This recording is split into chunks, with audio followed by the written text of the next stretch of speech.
Hi everyone, welcome back to the channel. This is Ikram Ahmed और आज हम पढ़ने वाले हैं हिंदी भाषा के बारे में।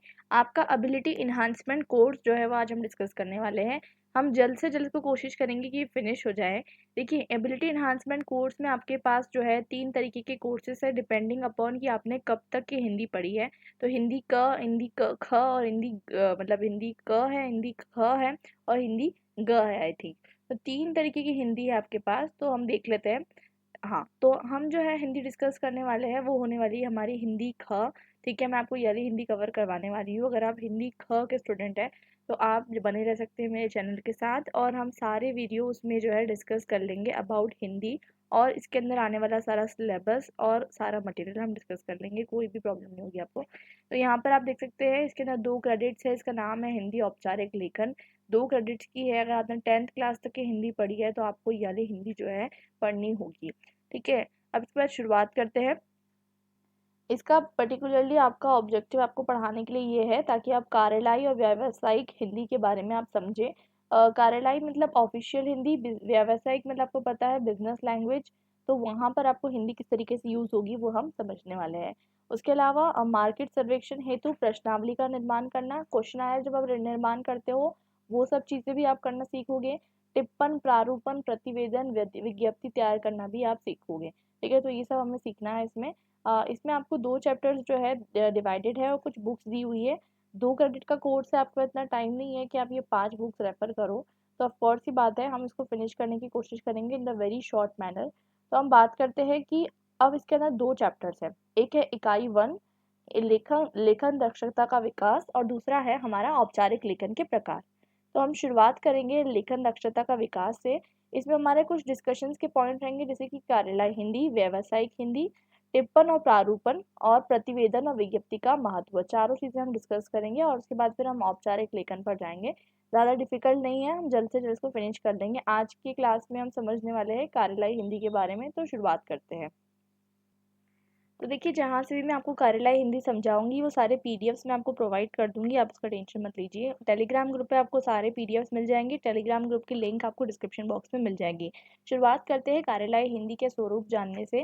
तो देखिए, कार्यलाई हिंदी एक ऐसी हिंदी होती है जैसा जिसका प्रयोग आप देख सकते हो कार्यालयों में होता है। जैसे कि आपको पता है कि अगर आप ऑफिस में काम करोगे, चाहे कोई भी पद पर हो, लेकिन आपको ज़रूरत पड़ेगी कि आप जो है कार्यलाई हिंदी का वहाँ पर प्रयोग करो। आप अपनी आम चाल की जो आपकी भाषा होती है, वो आप यूज़ नहीं कर सकते।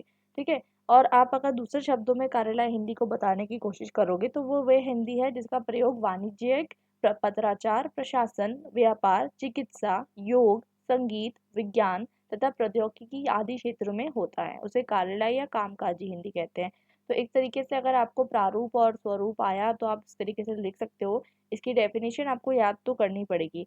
तो कार्यलाई हिंदी की अपनी शब्दावली होती है, मतलब अपनी खुद की जो है होती है। इसके अंदर खुद का एक तरीके के वर्ड मीनिंग्स होते हैं, खुद के तरीके की एक प्रॉपर स्ट्रक्चर होता है। जैसे कि आप लेटर लिखते हो, उसका एक फॉर्मेट होता है, वैसे ही कार्यलाई हिंदी के अंदर भी एक तरीके की शब्दावली होती है जिसको आपको प्रयोग करना ज़रूरी है।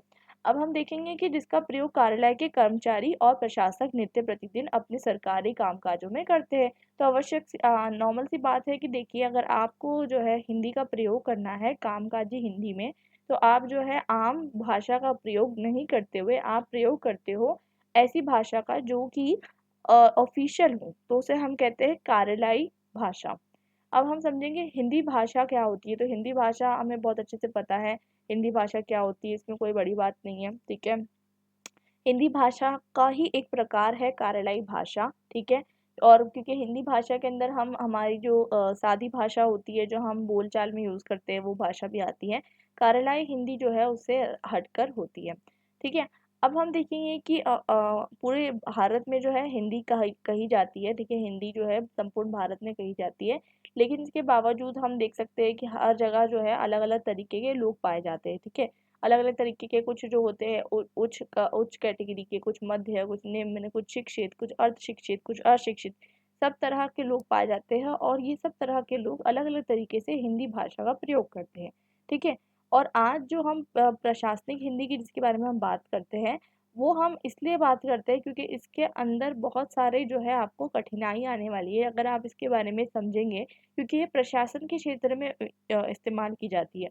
और प्रशासन के क्षेत्र में जब इस्तेमाल की जाती है, इसका मतलब ये है कि हमें जो है क्या कहते हैं बहुत ही ध्यान से इसकी संक्षिप्तता पे ध्यान देना होगा, हमें इसकी संपूर्णता पे ध्यान देना होगा, हमें देखना पड़ेगा कि ये स्पष्ट है कि नहीं, और उसके साथ-साथ जो है हमें इसके अंदर बहुत बारीकी से ये ध्यान देना होगा कि ये बिल्कुल सही तरीके से जो है अपना जो मैसेज है उसको स्पष्ट कर पा रही है या नहीं। तो कुछ इसके जो है प्रारूप होते हैं जो हम डिस्कस करेंगे कि क्या-क्या इम्पोर्टेंट जो है इसके अंदर आपको देखने को मिलता है कि इसके कुछ-कुछ इम्पोर्टेंट जो है फैक्ट्स है, बेसिक्स है, तो वो हम समझने वाले हैं। तो हम थोड़ा-सा और डिटेल में जानने के लिए समझेंगे कि कार्यालय हिंदी का तात्पर्य क्या होता है, उससे उसके बाद हम उसकी परिभाषा के बारे में बात करेंगे, उसका स्वरूप के बारे में बात करेंगे और फिर उसकी विशेषताओं के बारे में हम बात करेंगे। आपको अगर इस तरीके का क्वेश्चन आता है, मैं आपको एक क्वेश्चन पेपर दिखाती हूँ। प्रीवियस ईयर क्वेश्चन पेपर हम सॉल्व करेंगे, भले ही ये नया इंट्रोड्यूस किया गया है बट इसके पहले भी जो है आप देख सकते हो कि जो है बीए प्रोग्राम के अंदर जो है इस तरीके की हिंदी आती थी, वो हम डिस्कस करेंगे। तो मैं आपको एक पेपर दिखाती हूँ, उसमें से हम एक प्रीवियस ईयर क्वेश्चन पेपर लेने वाले हैं। तो देखिए बीए प्रोग्राम हिंदी का जो पेपर हुआ करता था जिसमें सैक हुआ करता था, स्किल एनहांसमेंट कोर्स, उसके तौर पर आपको कार्यलाई हिंदी का पेपर आता था, ठीक है, थर्ड सेमेस्टर में आता था। बट अब आपके लिए स्ट्रक्चर क्योंकि चेंज हो चुका है, एबिलिटी इन्हांसमेंट कोर्स के अंदर आपको जो है हिंदी दी जा रही है। और क्योंकि हिंदी का जो आपको मटेरियल मिलेगा, चाहे वो सॉल्व में हो, चाहे आपको जो है मटेरियल मिलेगा प्रीवियस ईयर क्वेश्चन का, वो हिंदी का आपको मटेरियल आराम से मिल जाएगा, हिंदी संप्रेषण का। पर हिंदी जो आपकी हिंदी है, जो हमारा हिंदी है, उसका मटेरियल आपको नहीं मिलेगा। तो इसलिए जो है ये वाला जो पेपर है ये आप इसको बेसिस बना सकते हैं, भले ही ये सिर्फ और सिर्फ कार्यलाई हिंदी के लिए आपको हेल्प करेगा। तो यहाँ पर आपको देखने को मिलता है कि कार्यलाई हिंदी के स्वरूप पर प्रकाश डालते हुए उसका उद्देश्य स्पष्ट कीजिए। तो ये वाला एक क्वेश्चन जो है इम्पोर्टेंट है, आप देख सकते हैं कार्यलाई हिंदी के रूप में जो है आप इसको यूज़ कर सकते हैं। भारत में कार्यलाई हिंदी की वर्तमान स्थिति पर प्रकाश डालिए, ये भी आप कंसिडर कर सकते हैं। कार्यालय से निर्गत किन्हीं 3 पत्रों का संक्षेप में वर्णन कीजिए। तो हम इसमें जो है आपको पत्रों का भी जो है आ जाता है, क्योंकि आपको मैंने बताया था कि पत्र भी आपके लिए इम्पोर्टेंट है। यहाँ पर औपचारिक लेखन के प्रकार आ रहे हैं, मतलब फॉर्मल लेटर्स की बात हो रही है, तो इसलिए ये वाला जो क्वेश्चन है ये भी बहुत इम्पोर्टेंट है। उसके बाद हम देखेंगे अपने महाविद्यालय के प्रचार को महाविद्यालय के प्राचार्य को धरोहर राशि वापस लेने हेतु एक आवेदन पत्र लिखिए। तो ये जो है आवेदन पत्र भी जो है हम एक तरीके का प्रकार है, तो हम ये भी जो है डिस्कस कर लेंगे। अच्छे टिप्पण की विशेषताएं लिखिए, ठीक है, तो टिप्पण जो है वो भी हम डिस्कस कर लेंगे क्योंकि टिप्पण भी जो है आपके सिलेबस में है, ठीक है। टिप्पण और प्रारूपण सामान्य परिचय। इसके बाद संक्षेपण के प्रकारों का वर्णन करते हुए उसकी विधि स्पष्ट कीजिए। संक्षेपण संक्षेपण संक्षेपण भी आपके सिलेबस में है, आप देख सकते हैं। कहाँ गया आपका संक्षेपण, यहाँ नहीं है आपके सिलेबस में। संक्षेपण आपको है लेकिन यहाँ पर आपको दिया गया नहीं है, ठीक है। संक्षेपण के बारे में भी हम डिस्कस कर लेंगे, आपको आ सकता है संक्षेपण भी, भले आपको यहाँ नहीं दिया गया है, ठीक है। तो अब ये संक्षेपण है। उसके बाद हम बात करते हैं किसी एक पर टिप्पणी लिखिए। कार्यालय हिंदी का क्षेत्र अथवा सामान्य तथा कार्यालय हिंदी का अंतर, तो दोनों भी चीज़ें हम डिस्कस कर लेंगे। और फिर इसके बाद जो है एक तरीके का अपने महाविद्यालय के वार्षिक उत्सव के लिए एक सभागार की बुकिंग हेतु महाविद्यालय की ओर से भेजे जाने वाले पत्र का प्रारूप तैयार कीजिए। तो प्रारूप आपको तैयार करना है, तो प्रारूप तैयार करना आपको सीखना पड़ेगा, तब जाकर आप जो है कहीं ना कहीं कार्यालय और व्यावसायिक पत्र जो है वो सीख पाओगे। उसके बाद हम देखेंगे यहाँ पर कि नीचे दिए गए गद्यांश का संक्षेपण लिखिए। तो संक्षेपण लिखना जो है वो भी हम सीख लेंगे, संक्षेपण बहुत ईजी है, वो हम कर लेंगे। उसके बाद हम देखेंगे कि यहाँ पर किसी 5 अभिव्यक्तियों का अनुवाद करने के लिए लिखा गया है। तो ये अनुवाद आपको आएगा या नहीं ये क्लियर नहीं है, लेकिन अगर आप प्रिपेयर कर लो तो और अच्छी बात है। तो शुरुआत करते हैं। वैसे ही एक और पेपर है हमारे पास बीए प्रोग्राम का, हिंदी CBSES के अकॉर्डिंग, वहाँ पर भी आपको कार्यालय हिंदी का अभिप्राय स्पष्ट करते हुए उसके क्षेत्रों का परिचय देना है। क्वेश्चन ऑलमोस्ट जो है सेम है, तो हम समझने की कोशिश करते हैं कार्यालय हिंदी को। सबसे पहले हम समझते हैं कार्यालय, इसमें जो है आपको जो है आ जाएगा सारी चीज़ें, जो है आपके पत्र वगैरह आ जाएंगे, सरकारी पत्र, कार्यालय ज्ञापन, ठीक है, जो टिप्पणी है जो आपको दी गई है पेपर में, और आपको जो है प्रेस विज्ञप्ति जो बताई गई है जो पेपर में आएगी, आपको परिपत्र, ये सब चीज़ें आपको आ जाएगी। कार्यालय हिंदी की शब्दावली जो है, मैंने आपको बताया था ऊपर की शब्दावली का बहुत ज़्यादा इसमें इम्पोर्टेंस, बहुत महत्व रहता है, शब्दावली बहुत ज़रूरी रहती है। अब हम समझते हैं कार्यालय हिंदी के बारे में। तो कार्यालय हिंदी मैंने आपको बताया जैसे इसका प्रयोग सरकारी, अर्ध सरकारी और गैर सरकारी कार्यालयों में भी किया जाता है। देखिए ऐसा नहीं है कि सिर्फ और सिर्फ सरकारी कार्यालयों में किया जाएगा। अर्ध सरकारी यानी जो होते हैं सेमी ऑफिशियल या सेमी गवर्नमेंटल जो ऑर्गेनाइजेशंस होती है, और इनफैक्ट नॉन गवर्नमेंटल ऑर्गेनाइजेशंस में भी होती है। कार्यालय का मतलब होता है ऑफिस, चाहे वो प्राइवेट हो या चाहे वो गवर्नमेंट हो। तो सरकारी, अर्ध सरकारी और गैर सरकारी कार्यालयों में इसका प्रयोग जो है वो किया जाएगा। वास्तव में कार्यालय एक बड़ी प्रशासनिक इकाई है, और कहीं ना कहीं हमको देखने को मिलता है कि कार्यालय हिंदी का बहुत ज़्यादा जो है महत्व है, बिकॉज कहीं ना कहीं जो है हमको देखने को मिलता है कि कार्यालय हिंदी को जो है बहुत ज़्यादा जो है महत्व दिया गया है हमारे संविधान में। हम समझेंगे कैसे। उसके बाद हम देखते हैं कि जिसके अंतर्गत सरकार को देश की आर्थिक, राजनीतिक, सुरक्षात्मक, शैक्षणिक, सामाजिक, साहित्यिक आदि अनेक दृष्टियों से प्रशासन का भार संभालना पड़ता है। तो कहीं न कहीं जो भी अगर आप गवर्नमेंट को कभी लेटर लिखते हो तो उसका जवाब कभी भी जो है आपको कार्यालय हिंदी में ही मिलता है। और जितने भी कार्यालय मतलब जितने भी कार्य होते हैं कार्यालय में, वो सब के सब जो आपको देखने को मिलेंगे कार्यालय हिंदी में ही होते हैं। अब हम समझेंगे कि कार्यालय हिंदी जो है किस तरीके से काम करती है, और कार्यालय हिंदी के अंदर क्या-क्या जो है चीज़ें आती है। जैसे कि बहुत सारी चीज़ें आती है, टिप्पणी, प्रारूपण, प्रारूप लेखन, प्रारूपण, संक्षेपण, प्रतिवेदन लेखन, कार्यवृत्त लेखन, कार्यालयीन अनुवाद कार्य, ये सब कार्यालय हिंदी के अंदर आते हैं। इसमें से बहुत सारी चीज़ें आपके सिलेबस में भी है। तो जो आपके सिलेबस में है वही हम पढ़ेंगे। टिप्पण और प्रारूपण, टिप्पण और प्रारूपण जो है ये आपके सिलेबस में है, ये हम पढ़ेंगे। ठीक है। उसके बाद हम प्रतिवेदन और विज्ञप्ति, ये दोनों चीज़ें भी आपके जो है सिलेबस में है। प्रतिवेदन और विज्ञप्ति वो भी हम पढ़ेंगे। और उसके अलावा जो है आपके सिलेबस में स्वरवृत्तीय लेखन, मतलब आपका जो है बायोडेटा लेखन, तो बायोडेटा लेखन भी जो है वो हम पढ़ने वाले हैं। और सूचना के अधिकार के लिए लेखन। तो देखिए आपको पता है कि इंडिया में आपको जो है सूचना के अधिकार, मतलब आपको राइट टू इंफॉर्मेशन एक्ट जो है गवर्नमेंट के द्वारा प्रोवाइडेड है। और अगर आपने कभी जो है आरटीआई का यूज़ किया है, आरटीआई जो है एक एक्ट है आपको जो प्रोवाइड किया गया है गवर्नमेंट द्वारा। आरटीआई एक ऐसा एक्ट है जिससे आप जो है गवर्नमेंट से कोई भी इंफॉर्मेशन प्राप्त कर सकते हो जो आपको प्राप्त करनी है। यहाँ तक कि अगर आपको बोर्ड्स के आंसर शीट चाहिए, और वो भी आप जो है क्या कहते हैं आरटीआई को लिखकर प्राप्त कर सकते हो। तो वो आपको देखना होगा किस तरीके से उसका एक स्ट्रक्चर होता है। हर जिस तरीके से पत्र लिखा जाता है वैसा ही वो पत्र लिखा भी जाता है, और उसका हम जो है स्ट्रक्चर समझने वाले हैं कि उसका स्ट्रक्चर कैसा होगा। तो आरटीआई में आप जो है इन्फॉर्मेशन प्राप्त करने के लिए जो है आपका अधिकार यूज़ करते हो, जो आपका अधिकार है राइट टू इन्फॉर्मेशन। और ये सूचना का अधिकार जो है आप यूज़ करके जो है किसी भी कार्यालय से, चाहे वो गवर्नमेंट हो या चाहे वो प्राइवेट क्यों ना हो, अगर वो ऑफिशियल इन्फॉर्मेशन है तो वो आपको प्रोवाइड करेंगे। और इसके लिए आप जो है एक पत्र लिखते हो, वो पत्र के बारे में हम समझने वाले हैं। इसके बाद हम बात करते हैं कार्यालयीन और व्यावसायिक पत्र के बारे में, तो वो हम डिस्कस कर लेंगे। और उसके बाद हम डिस्कस करते हैं प्रेस विज्ञप्ति।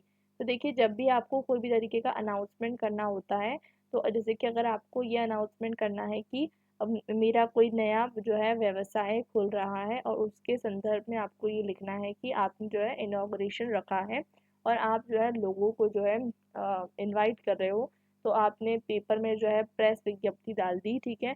या फिर अगर आपने कोई प्रेस विज्ञप्ति ये डाली है कि आपने जो है आपने नया व्यवसाय खोला है और आपको ज़रूरत है कुछ जो है रिक्त, जो रिक्त जो है आपके स्थान आपके पास है, और कुछ खाली पद है उसको आपको जो है पूर्ण करना है, और उसके लिए आपको ज़रूरत है कुछ जो है व्यक्तियों की, और उसको आपको रिक्रूट करना है, मतलब जॉब रिक्रूटमेंट के लिए अगर आपको डालना है तो भी आप प्रेस विज्ञप्ति डाल सकते हैं। तो हम समझते हैं कि कैसे जो है ये चारों चीज़ें जो है आपको करनी है। तो ये तो आपको क्लियर हो गया है, स्ट्रक्चर बहुत ज़्यादा क्लियर होना चाहिए। इसके बाद हम समझते हैं कार्यालय हिंदी के बारे में थोड़ा डिटेल में। तो हम क्वेश्चन से समझने की कोशिश करते हैं ताकि हमें जो है आसानी हो। तो सबसे पहला क्वेश्चन जो है कि कार्यालय हिंदी के स्वरूप पर प्रकाश डालते हुए इसका उद्देश्य स्पष्ट कीजिए। तो कार्यालय हिंदी के स्वरूप पर प्रकाश डालते हुए, तो देखिए यहाँ पर आपको जो है कार्यालय हिंदी के स्वरूप पर प्रकाश डालते हुए उसके उद्देश्य के बारे में लिखिए। तो उद्देश्य यहाँ पर आपको क्या दिया गया है कि कार्यालय में प्रयोग होने वाली भाषा बहुत सारे रूप में प्रयोग होती है, जैसे कि मैंने आपको बताया टिप्पणी, तार, कार्यालय आदेश, अधिसूचना, संकल्प, प्रेस विज्ञप्ति, प्रशासन, परिपत्र, हर चीज़ के लिए आपको जो है क्या यूज़ होती है, आपकी कार्यलाई हिंदी जो है वो प्रयोग होती है। उसके बाद हमको समझ में आएगा कि कार्यलाई जो है, कार्यालय में कंप्यूटर प्रयोग आवश्यक हो चला है। मतलब अब तो देखिए हर चीज़ जो है कंप्यूटर से हो रही है, ठीक है। पहले जो है कार्यालय में जो है फाइल्स जो है मैनुअली होती थी, अब तो कंप्यूटर द्वारा जो है हर चीज़ प्रिंट हो रही है। तो यहाँ पर आपको बताया जा रहा है कि वर्ड प्रोसेसिंग का जो है यूज़ किया जा रहा है। ये हमारा जो है इतना इम्पोर्टेंट नहीं है हमारे लिए। हमारे लिए ये ज़रूरी है कि कार्यालय हिंदी से क्या तात्पर्य आपको निकल कर आता है। तो आप कार्यालय हिंदी के बारे में बता सकते हो कि कार्यालय जो हिंदी है वो कैसी है। तो आप बताने की कोशिश करते हो कि भाषा विचारों को व्यक्त करने का माध्यम है। ये तो आपको बहुत अच्छे से पता है बचपन से।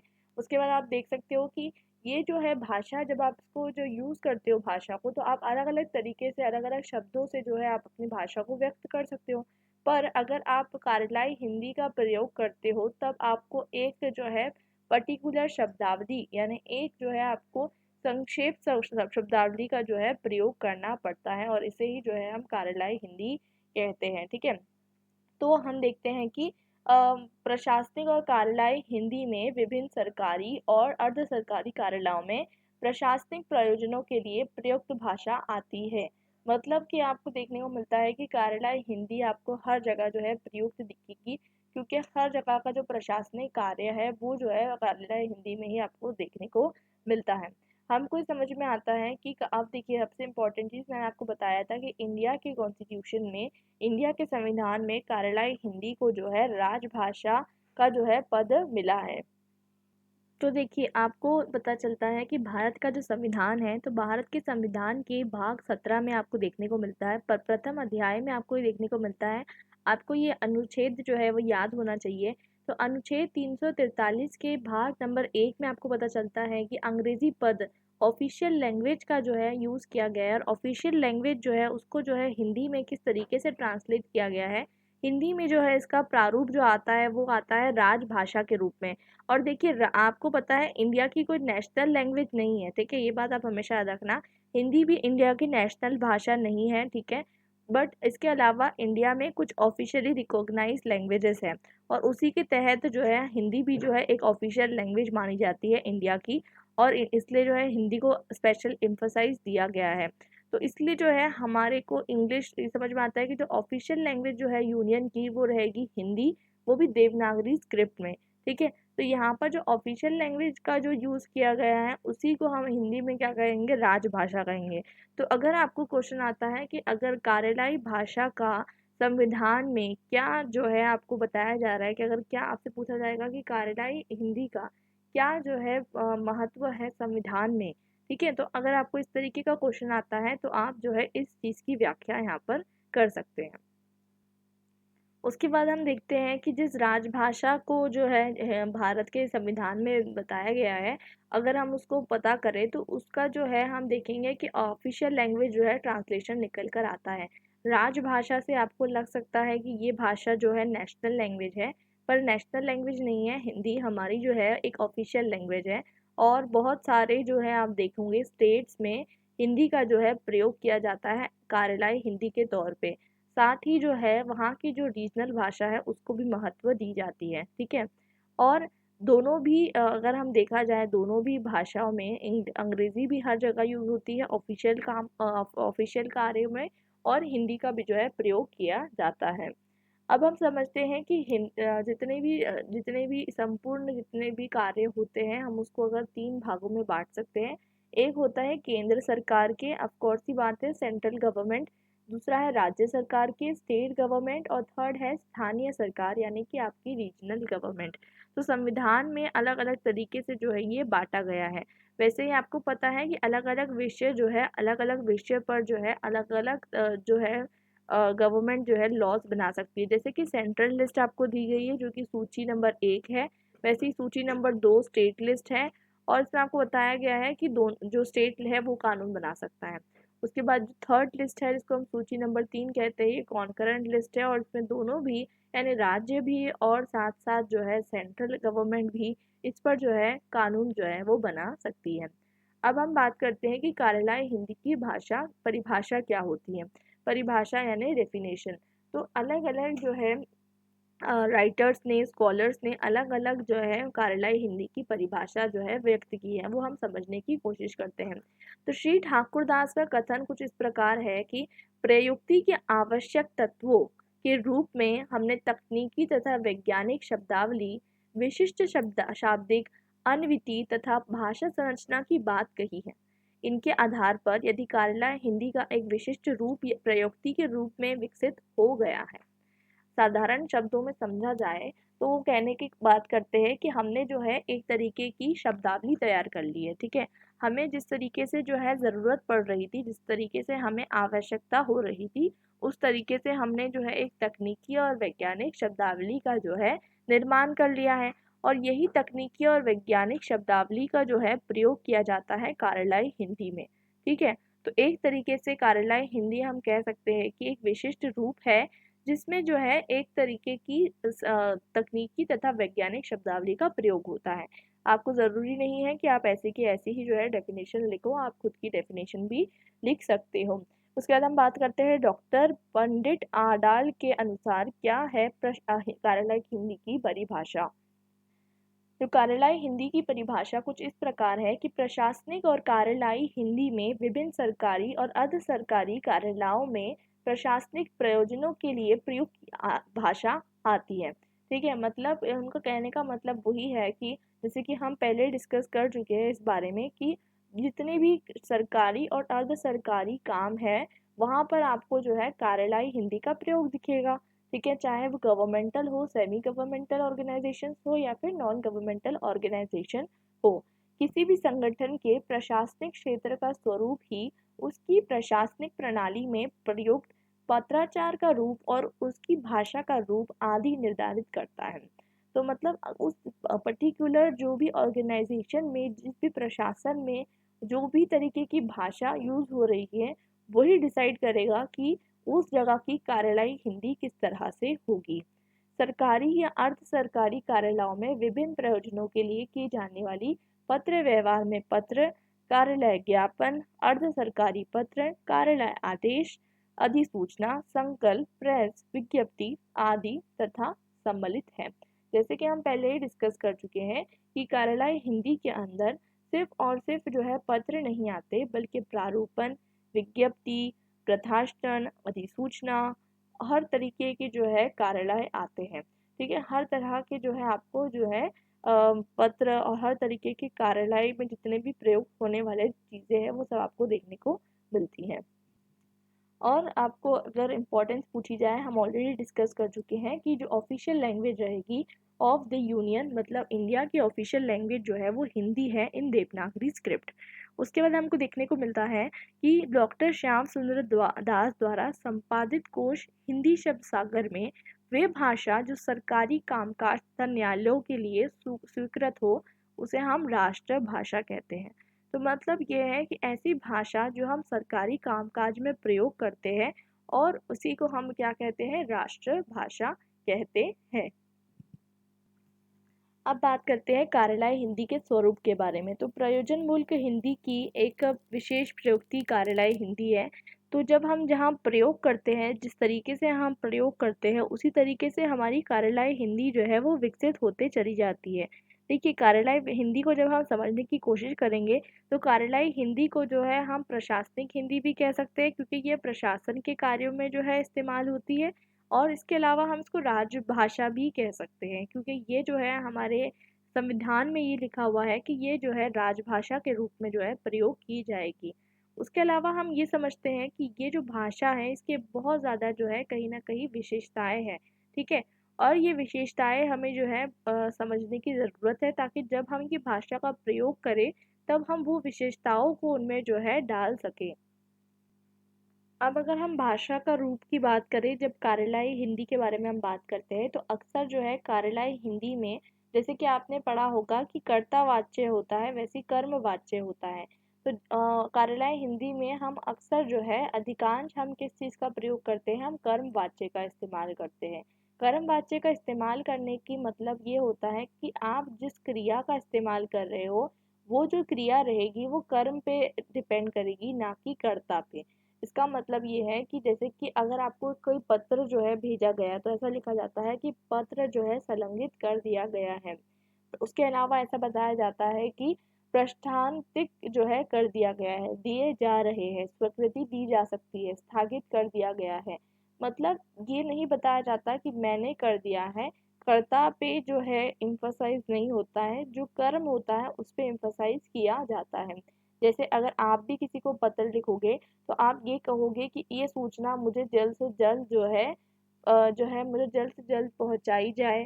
ठीक है, ये जल्द से जल्द जो है मतलब आप जो है संलग्न पत्र जो है भिजवा दीजिए। आप जो है कभी भी जो है कर्ता को जो है एम्फसाइज नहीं करोगे, आप हमेशा कर्म को जो है एम्फसाइज करोगे। और इसलिए जो है ये वाक्य संरचना में आपको देखने को मिलता है कि कर्ता का उल्लेख करना ना आवश्यक होता है। तो ज़रूरी नहीं है, आपको ये नहीं बताना है कि कर्ता कौन है, बस आपको ये बताना है कि कर्म क्या है, क्योंकि आप अल्टीमेटली जो भी कार्यालय हिंदी में जो भी चीज़ का प्रयोग होता है उसमें कर्म बहुत इंपॉर्टेंट होता है, ना कि कर्ता। क्योंकि कर्ता कौन है वो ज़रूरी नहीं है, कर्म जो है वो ज़्यादा इम्पॉर्टेंट है। अब ऑफ कोर्स सी बात है, एक और अगर आप जो है लिखना चाहो तो एक सबसे इम्पोर्टेंट जो आप पॉइंट लिखोगे कार्यालयी भाषा की विशेषता के बारे में या स्वरूप के बारे में, वो रहेगी इसकी औपचारिकता, उसकी ऑफिशियलनेस। तो कार्यालयी भाषा में जितनी अधिक औपचारिकता का प्रयोग किया जाता है, इतनी अधिक औपचारिकता का प्रयोग किसी भी जीवन शैली में नहीं किया जाता। आम बोलचाल की भाषा में आप कभी भी जो है इतनी ज़्यादा औपचारिकता का जो है प्रयोग नहीं करते हो। आप अक्सर जो है किस तरीके से बात करते हो, बिल्कुल अपने तरीके से बात करते हो, आप औपचारिकता का प्रयोग नहीं करते हो। ठीक है, जैसे परिवार समाज में आप इस तरीके की बात नहीं करते हो, लेकिन प्रशासनिक कार्य में आपको जो है औपचारिक भाषा का जो है प्रयोग करना होता है। दूसरी बात कि कार्यालयी हिंदी जो है आपको देखने को मिलेगा कि जिस तरीके से हमारी जो बोलीगत या क्षेत्रीय रूप की जो भाषा होती है, अलग अलग बोली है, खड़ी बोली, ठीक है, अवधि बोली, तो वो सब बोलियों का यहाँ पर आपको प्रयोग नहीं देखने को मिलता है, बल्कि जो आपको जो है कहीं ना कहीं वर्ण मानक जो है दिया गया है, मतलब आपको एक तरीके का पैरामीटर दिया गया है by the commission of India कि आपको यही यूज़ करना है, वही आपको जो है आप प्रयोग कर सकते हो। मतलब जो प्रतिष्ठित हिंदी है आप वही यूज़ कर सकते हो। आप जो है आम बोलचाल की भाषा का वहाँ पर प्रयोग नहीं कर सकते हो। भाषा जो है बिल्कुल जो है स्पष्ट होनी चाहिए, इसलिए जो है कहीं न कहीं बिल्कुल औपचारिक भाषा का प्रयोग होगा और साथ-साथ जो है वर्ण मानक को ध्यान में रख के कार्यवाही की जाएगी। सबसे इम्पोर्टेंट चीज़ यहाँ पर एक और ये है कि भाषा के रूप में जो है एक शैली बहुत इम्पोर्टेंट चीज़ होती है, टोन बहुत ज़रूरी होती है। तो अगर कोई वरिष्ठ अधिकारी अपने जूनियर को, मतलब वरिष्ठ मतलब सीनियर अधिकारी, सीनियर ऑफिसर अगर अपने जूनियर को भी कमांड लिख रहा है, तो आप तुम या तू का प्रयोग नहीं कर सकते। आपको आप से ही उन्हें संबोधित करना है, क्योंकि ये जो है व्यावसायिक कार्यों में जो है प्रयोग हो रही है, ना कि आपके जो है रेगुलर कार्यों में यानी रेगुलर बोलचाल की भाषा में प्रयोग नहीं हो रही है। ठीक है, इसलिए हमेशा आपको ध्यान रखना है कि औपचारिकता जो है हमेशा आपको जो है ध्यान में रखनी है जब आप जो है कार्यालयी हिंदी लिख रहे हो। अब हम बात करते हैं कार्यालयी हिंदी की विशेषताओं के बारे में। तो कार्यालयी हिंदी जो है इसका प्रयोग मैं आपको ऑलरेडी बता चुकी हूँ, अलग अलग कार्यों में जो है प्रयोग किया जाता है, जैसे कि सरकारी, अर्ध सरकारी और गैर सरकारी कार्यालयों में इसका प्रयोग जो है वो किया जाता है। तो अब हम समझेंगे कि किस तरीके से इसके अंदर जो प्रयुक्त होने वाली भाषा है उसकी संरचना किस तरीके से की जाती है, और साथ साथ हम ये भी समझेंगे कि इसके अंदर जो शब्दों का चयन होता है ये भी बहुत महत्वपूर्ण जो है भूमिका निभाता है। तो वो हमें जो है समझने की इसमें ज़रूरत है। अगर आपको कोई कार्यालयी साहित्य मतलब कार्यालयी हिंदी की विशेषताओं का उल्लेख करने के लिए बोलता है, तो आप जो है कार्यालयी हिंदी की निम्नलिखित विशेषताओं के बारे में बता सकते हैं। वो विशेषताएं हम डिस्कस कर लेते हैं। तो पहली विशेषताएं है निर्व्यक्तिता। निर्व्यक्तिकता मतलब होता है कि कोई व्यक्तिगत नहीं होती है, इसकी पर्सनैलिटी लेस, मतलब ये कि आप किसी पर्सन को जो है संबोधित नहीं करते हो। ठीक है, मतलब आप किसी पर्सन को संबोधित नहीं कर रहे हो, इसमें आपको ये देखने को मिलता है कि ये कोई पर्सनल आप जो है किसी को मैसेज नहीं लिख रहे हो कि आपका ये पर्सनल मैसेज है, क्योंकि भले ही आप किसी एक इंसान को लिख रहे हो, लेकिन वो जो पत्र आप लिख रहे हो वो ऑफिशियल पत्र है, मतलब वो कोई भी पढ़ सकता है। तो वहाँ पर आपको जो है पर्सनल चीज़ें का यूज़ नहीं करना है, तो इट इज़ नॉट पर्सनल। तो निर्व्यक्तिकता मतलब ये जो है पर्सनल नहीं है, इट्स नॉट पर्सनल, ठीक है।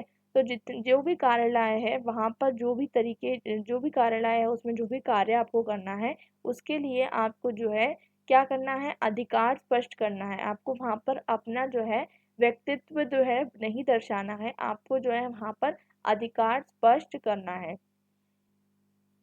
और हर एक कार्यालय में अलग-अलग तरीके से आप देखते हो अधिकारी जो है पदस्थ होते हैं, जैसे कि कोई उच्च अधिकारी होते हैं और कुछ जो होते हैं निम्न अधिकारी होते हैं। तो अक्सर ये होता है कि जब उच्च अधिकारी कोई भी तरीके का जो है निम्न अधिकारी को जो भी पत्र जो है भेजता है काम करवाने हेतु, तो वहाँ पर जो है उसे निर्व्यक्तिक रूप में जो है वो भेजता है। और वो निर्व्यक्तिक रूप में भेजने का कारण ये होता है कि वो जो है अगर वो काम ना करना चाहे तो वो उसे किसी नीचे के पद के अधिकारी को भी जो है दे सकता है। इसलिए जो है ये इस तरीके का पत्र लिखा जाता है, जो पत्र जो है आप नहीं करते हो किसी और को भी डेलीगेट कर सकते हो। तो इसलिए आपको देखने को मिलता है कि ये जितने भी कार्यालयी हिंदी है इसको हम जो है कर्म वाच्य जो है कहते हैं। मैं आपको ऊपर बता चुकी हूँ कर्म वाच्य का क्या अर्थ जो है वो होता है। जैसे कुछ आपको जो है यहाँ पर दिए गए हैं, कृपया तत्काल कार्यवाही की जाए। इस तरीके से जो है आपको बताया जाता है कि आपको जो है कर्म पे जो है हमेशा फोकस किया जा रहा है आपके वाक्य की रचना हेतु। अब हम समझते हैं कि तथ्यों में संपूर्णता और स्पष्टता। तो कार्यालय हिंदी को लिखते वक्त आपको बहुत ज़रूरी है कि आप अपने जो तथ्य है, जो आप इंफॉर्मेशन दे रहे हो, जो फैक्ट दे रहे हो, उसमें हमेशा संपूर्णता और स्पष्टता को झलकाना आपका जो है काम है। मतलब जो कार्यालय हिंदी का आप प्रयोग करते हो उसमें आपको जो है स्वरूप उसका कैसा होना चाहिए, सरल होना चाहिए, स्पष्ट होना चाहिए, सुबोध होना चाहिए।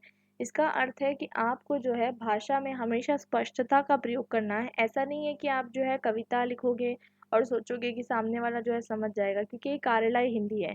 इसमें आपको स्पष्ट होना है, ठीक है। आप जो कह रहे हो उसका एक ही अर्थ होना चाहिए, दो अर्थ या अनेक अर्थ जो है वो नहीं होना चाहिए। इसी के साथ इसमें जो है तथ्यों पर बल दिया जाता है।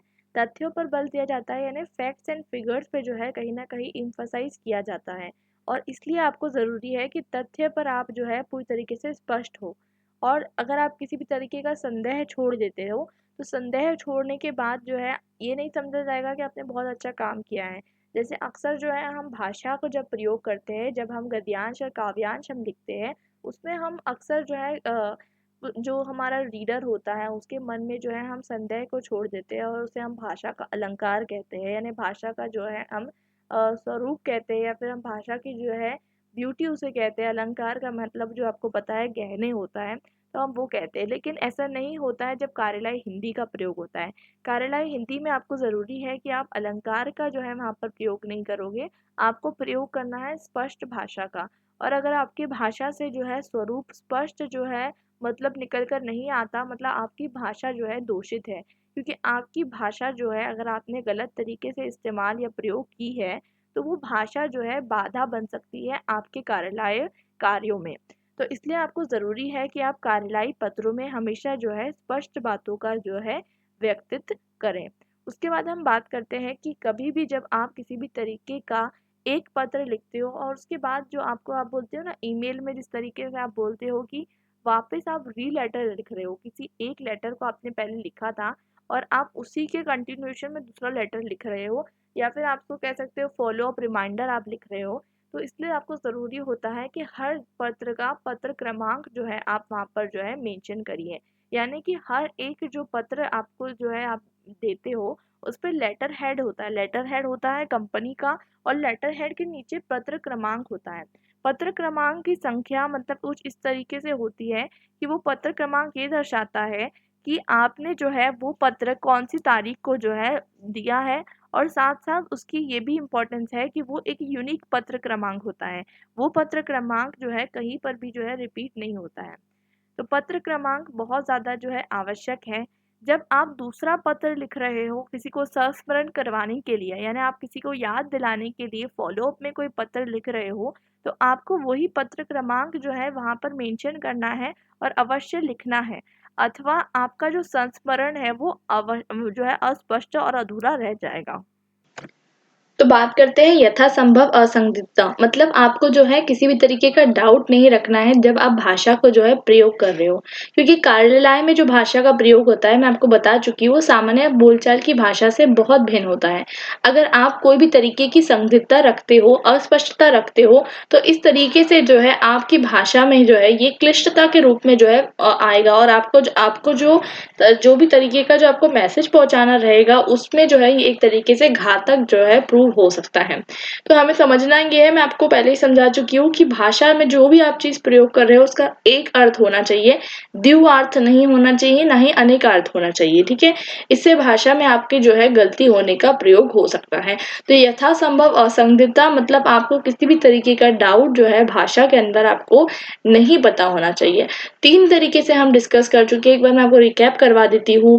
देखिए, सबसे इम्पोर्टेंट यहाँ पर हमने यथासंभव असंदिग्धता के बारे में डिस्कस किया, उसके बाद तथ्यों में संपूर्णता और स्पष्टता के बारे में डिस्कस किया, और इसके अलावा हमने निर्व्यक्तिकता के बारे में डिस्कस किया, मतलब हमें जो है ये पर्सनल लेटर नहीं है, ये प्रोफेशनल लेटर्स है, तो उसमें निर्व्यक्तिकता जो है वो ज़रूर होनी चाहिए। इसके अलावा संपूर्णता और स्पष्टता भी होनी चाहिए, और इसके अलावा जो है हमने डिस्कस किया कि संदिग्धता नहीं होनी चाहिए, मतलब किसी भी तरीके की अस्पष्टता, अनसर्टेनिटी, डाउटफुल, कंफ्यूजन नहीं होना चाहिए।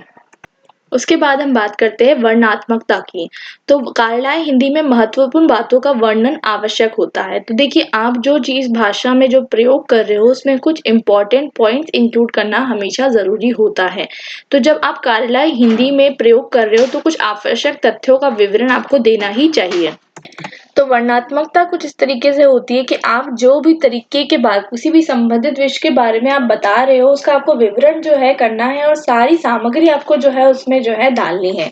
अगर आपने जो है तो आपको हर चीज का जो है विवरण देने की जरूरत होती है, इसको हम कहते हैं वर्णनात्मकता। अब हम बात करते हैं जब आप हर चीज का विवरण दे दो आपके पत्र में। देखिए, विवरण भी ऐसा नहीं है कि आपने 2-4 पेज की कहानी लिख दी। विवरण जो है ना संक्षेप होना चाहिए, ये इसकी इंपॉर्टेंट क्वालिटी है। उसके बाद हम देखते हैं कि संक्षिप्त विवरण देना है, ये बहुत जरूरी है। ऐसा नहीं है कि विवरण देना है तो आप महाभारत लिखोगे। कम शब्दों में आपको जो है विवरण देना है। उसके बाद आपको निष्कर्ष देना है, और इसी के साथ आपको आपका जो पत्र है, चाहे पत्र हो, चाहे विज्ञप्ति हो, चाहे प्रारूपण हो, उन सबको जो है इसी फॉर्मेट में आपको कंटिन्यू करना है। उसके बाद हम समझते हैं कि तकनीकी और अर्ध तकनीकी भाषा का प्रयोग करना है। तो इसमें आपको देखने को मिलता है कि जो कार्यालयी भाषा होती है हमें अक्सर उसमें तकनीकी और अर्ध तकनीकी भाषा का ही प्रयोग करना होता है। आम भाषा का प्रयोग हम नहीं करते हैं। उसी के साथ हम बात कर चुके हैं कार्यालय हिंदी के प्रयोग क्षेत्र के बारे में, और हम ये समझ चुके हैं कि कार्यालय हिंदी के प्रयोग क्षेत्र में हम ये भी जान चुके हैं कि क्या-क्या तरीके के लेखन होते हैं। तो अगर हम ब्रॉडली बाँटा जाए, ठीक है, इसको 5 वर्गों में हम विभाजित कर सकते हैं। एक होता है टिप्पणी लेखन, ये भी आपके सिलेबस का पार्ट है। प्रारूपण आप कर सकते हो, आपके सिलेबस का पार्ट है या नहीं अभी आपको नहीं पता है। संक्षेपण जो है वो भी आप कर सकते हो। प्रतिवेदन लेखन जो है वो आपको करना है। कार्यव्रत लेखन आपके पार्ट का हिस्सा है, ठीक है। उसके बाद कार्यालयी अनुवाद कार्य, ये आपके पार्ट का सिलेबस नहीं है। देखिए, मैं आपको पहले बता चुकी हूँ, टिप्पणी टिप्पणी और प्रारूपण है, प्रतिवेदन है, विज्ञप्ति है, ठीक है। ये 4 चीज़ें तो है ही, ठीक है। तो प्रतिवेदन, प्रारूपण, टिप्पण लेखन, ये सब तो है। संक्षेपण का थोड़ा डाउट है कि नहीं। कार्यव्रत लेखन का भी आपको डाउट है। कार्यव्रत लेखन भी आप करके जा सकते हो, ठीक है। और उसके अलावा आपको देखने को मिलता है कि यहाँ पर क्योंकि आपको जो है स्ववृत्त मतलब आपका बायोडाटा लिखने के लिए भी आ सकता है, ठीक है। अब हम बात करते हैं टिप्पणी लेखन के बारे में। टिप्पणी लेखन को हम समझेंगे हमारे नेक्स्ट वीडियो में। और अभी जो है हमने डिस्कस कर लिया कार्यालय हिंदी, उसका स्वरूप, और हमने जान लिया कि उसका क्या जो है स्वरूप है, उसकी विशेषताओं का हमने जो है समझ लिया। अब हम मिलते हैं हमारे नेक्स्ट वीडियो में। हम ये जो पांचों विभाजन है इसके बारे में जो है धीरे धीरे जो है समझ लेंगे, और इसके साथ आपका जो सिलेबस है ऑलमोस्ट कवर हो जाएगा। आपके जो टॉपिक्स है, देखिए कार्यालय हिंदी जो है वो हम कर चुके हैं।